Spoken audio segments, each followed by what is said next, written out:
Questions for the last several days. We know at least 33 states and Puerto Rico now reporting rising case totals, tracking our tally of the latest coronavirus numbers from Johns Hopkins University. Here they are, more than 35.1 million confirmed cases of coronavirus around the world now. The president and first lady, just two of the more than 7.4 million diagnosed cases here in the U.S. More than 209,000 American lives lost since this pandemic first struck earlier this year. And Doc, we're seeing a growing number of people in the president's circle who have tested positive. This is happening over the weekend. So they're trying to figure out still where this came from, where it started, this contact tracing. So now more emphasis is being put on that. So remind us just how this is a scientific process and detective work, really. Absolutely, medical detective work. And we have to go by what the CDC recommendations are now. If you've been exposed to a confirmed case of COVID-19, these recommendations are under the contact tracing webpage.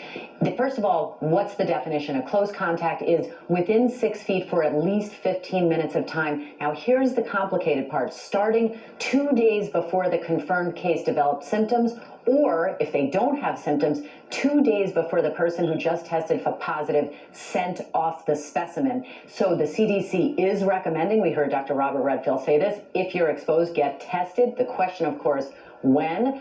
This is the important part, you guys, and I cannot emphasize this enough. You cannot test your way out of a 14-day quarantine window. Even if you get 14 negative tests, the recommendations are if you have been exposed to that person within that 48-hour window, you need to quarantine for 14 days. So no matter what, you have to quarantine, but you mentioned the when you should get tested. If you were exposed to someone who is confirmed positive, when should you get the test? We're hearing the quandary from the president's fundraiser in New Jersey. We're also seeing this play out in our everyday lives. People exposed, they find out, they want to rush to get a test.